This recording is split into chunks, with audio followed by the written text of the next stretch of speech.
देखिए, question number 35 section A और 2023 का पीवाईक्यू। इसमें क्या है कि हमारे पास दो मास हैं, एक मास m है, दूसरा 9m है। ठीक है, एक पॉइंट P है जो कि मास m1 से r1 दूरी पे है, और पॉइंट P जो है वो 9m मास से r2 दूरी पे है। दोनों के बीच की दूरी जो है, डिस्टेंस अब कितनी है, कैपिटल R है।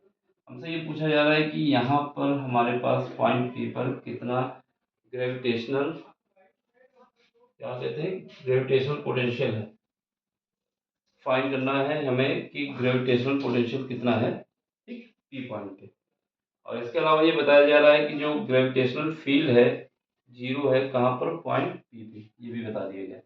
फाइंड करना है ग्रेविटेशनल पोटेंशियल, और पॉइंट पी पे क्या जीरो है, ग्रेविटेशनल फील्ड, यानी यहाँ पर जो ग्रेविटेशनल फोर्स है वो जीरो है। तो यहाँ पर देखो, ये वाला जो फोर्स हमारे पास है 9m, इसकी वजह से जो फोर्स लगेगा वो हम मान लेते हैं, क्या है, F2 है। ठीक है, या F1 मान ले, जो भी मानना है। इसको F2 मान ले तो ज़्यादा सही रहेगा, क्योंकि ये R2 है ना, इसलिए क्या हो जाएगा, F2 हो जाएगा। और इसकी वजह से 9m की वजह से जो फोर्स लगेगा, इस दो 9m की वजह से जो फोर्स लगा उसकी डायरेक्शन कहाँ है, इस तरफ है। जबकि m की वजह से फोर्स जो लगेगा वो क्या होगा, F1 होगा, और उसकी डायरेक्शन इस तरफ होगी। क्योंकि इसने बोला है कि इस पॉइंट पे नेट नेट फोर्स क्या है, जीरो है। नेट फोर्स कौन सा, ग्रेविटेशनल फोर्स जीरो है। इस वजह से इस पॉइंट पे दोनों फोर्स को इक्वल कर देंगे। ठीक है, और वैसे भी इसकी डायरेक्शन अलग अलग है तो इक्वल कर देंगे। तो यहाँ पर देखो, ग्रेविटेशनल फोर्स का जो फार्मूला होता है हमारे पास, F इक्वल टू क्या होता है, जी एम डिवाइड बाई क्या होता है, इन दोनों के बीच की डिस्टेंस। जहाँ पर हमारे पास, जैसे ये डिस्टेंस हम अगर x मानते हैं यहाँ पर, तो अगर ये डिस्टेंस है पॉइंट की, तो ग्रेविटेशनल फोर्स का फार्मूला ये होता है एक्स स्क्वायर। ठीक है, जी एम एक्स स्क्वायर। ठीक है, और ये पॉइंट हम यहाँ पर जो मास है उसको मान लेते हैं m1। ये फार्मूला हमारे पास होता है, इसी का यूज करना है। ठीक, तो ये हम क्या माने, यहाँ पर एक m1 पॉइंट है। जब हमारे पास जब फार्मूला लगाते हैं, अगर हमारे पास दो पॉइंट है, एक पॉइंट ये है, ये पॉइंट हमारा m1 मास है, यहाँ पर m2 मास है, इनके बीच की दूरी कितनी है, x है। यहाँ पर जो ग्रेविटेशनल फोर्स लगेगा उसका फार्मूला ये होता है। कुछ देर के लिए मान लेते हैं यहाँ पर जो हमारे पास मास है वो m है। ठीक, तो इसलिए क्या होगा, यहाँ पर देखो, सबसे पहले हमारे पास F1 बराबर जीरो होगा, F1 बराबर F2 होगा। क्यों होगा, क्योंकि इसने बोला है gravitational field is equal to zero है। चलो, तो इसकी वजह से फोर्स जो लगेगा वो m, यहाँ पर जी तो रहेगा ही, और यहाँ पर जो फोर्स हमने मास माना है वो m1 मान लिए है। ठीक, तो यहाँ से क्या आ जाएगा, इनके बीच की डिस्टेंस कितनी है, ये डिस्टेंस हमारे पास r1 दी गई है, r1 का स्क्वायर इज इक्वल टू, यहाँ पर देखो, यहाँ पर क्या करोगे, जी एम कितना है, m हमारे पास 9 है, यहाँ पर 9m, और ये कितना है, यहाँ पर ये जो हमने माना ये पॉइंट, ये हमारे पास m1 है। डिवाइड करो किससे, इनके बीच की डिस्टेंस कितनी है, r2 है। क्या है, r2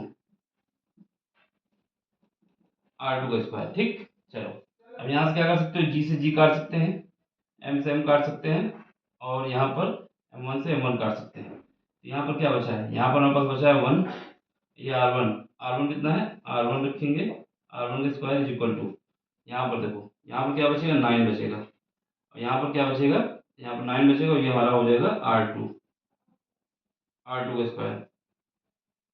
अब देखो यहाँ पर क्या है, टोटल कितनी है, कैपिटल R है। तो अगर ये R1 हो गई तो ये कितने हो जाएगी, ये हमारे पास हो जाएगी कैपिटल R माइनस R1, ये लिख सकते हैं। अब ये वैल्यू पुट कर दो इसमें, क्रॉस मल्टीप्लाई करो, यहाँ से R1 क्रॉस प्रोडक्ट कर लेते हैं पहले, ये कितना आ जाएगा, R2 का square divide by, cross product कर रहा हूँ मैं, इज इक्वल टू 9 R1 का स्क्वायर। इसको सॉल्व करके लाएंगे तो यहाँ से R2 इज इक्वल टू कितना आ जाएगा, प्लस माइनस 3R1। चलो पॉजिटिव वाली ले ले वैल्यू, बाकी वैल्यू नहीं लेंगे, पॉजिटिव लेते हैं। R2 की जगह ये भी लिख सकते हैं, तो यहाँ पे क्या आएगा, R minus R1 is equal to, यहाँ पर प्लस वाला लेंगे 3R1। अब इसको क्या करेंगे, इस वाले पार्ट को इधर ले आएंगे, इस वाले को इधर भेज देंगे, इसको इधर भेज देंगे, तो कितना आ जाएगा, देखो यहाँ पर एक तो है और यहाँ पर 3 है, ये माइनस इधर जाएगा प्लस हो जाएगा, कितना हो जाएगा, 4R1 इक्वल टू कितना आ जाएगा, R आ जाएगा। यहाँ से ये पता चल गया कि जो R1 निकल के आया वो कितना आया है, r/4। जब r1 r/4 आया है तो r2 कितना आ जाएगा, r2 हमारे पास आ जाएगा r-r1 कितना है r/4, सॉल्व करेंगे 3r/4 आ जाएगा। यहाँ से हमारे पास दोनों वैल्यू निकल आई, ठीक है। एक r2 आ गई, कितनी आ गई 3r/4। अब हमें क्या करना है, इस पॉइंट पे हमें पोटेंशियल निकालना है। कौन सा पोटेंशियल, ग्रेविटेशनल पोटेंशियल। इसके लिए फार्मूला क्या होता है, इसके लिए ग्रेविटेशनल फोर्स अगर पोटेंशियल चाहिए हमको तो उसके लिए फार्मूला जो होता है V इक्वल टू क्या होता है Gm/r। ये फार्मूला होता है हमारे पास, ठीक है, Gm/r होता है। अब इसमें यूज करते हैं। चलो सबसे पहले इसकी वजह से m1 की वजह से जो ग्रेविटेशनल पोटेंशियल आएगा नेट निकालना हमको। तो इसकी वजह से क्या आएगा, यहाँ पर जी रहेगा m, यहाँ पर m है, ठीक है। और इसके बाद देखो इसका मैग्नीट्यूड लिखना होता है, यहाँ पर माइनस भी होता है, ठीक। तो यहाँ पर माइनस लगा दो। इसकी वजह से यहाँ पर निकालें बीच की डिस्टेंस कितनी है r1 की वैल्यू कितनी है हमारे पास है, r1 की वैल्यू है r/4 माइनस, क्योंकि ग्रेविटेशनल फोर्स का माइनस आगे फार्मूले में होता है, ठीक है।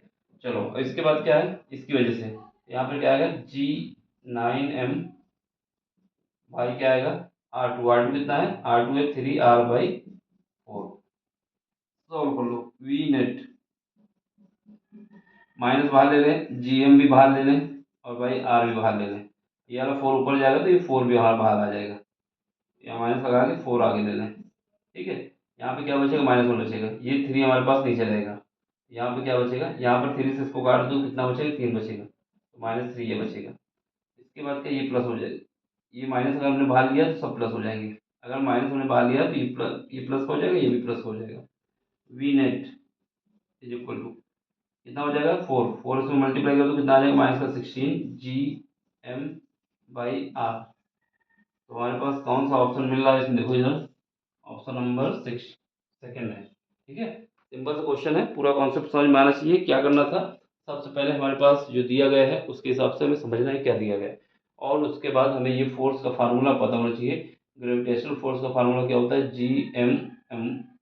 एम है, ये m1 है, यानी अगर 2 पॉइंट हमारे पास इसमें m1 और m2 कर दे, ये m1 मान लेते हैं, ये m2 है, ये m1 है।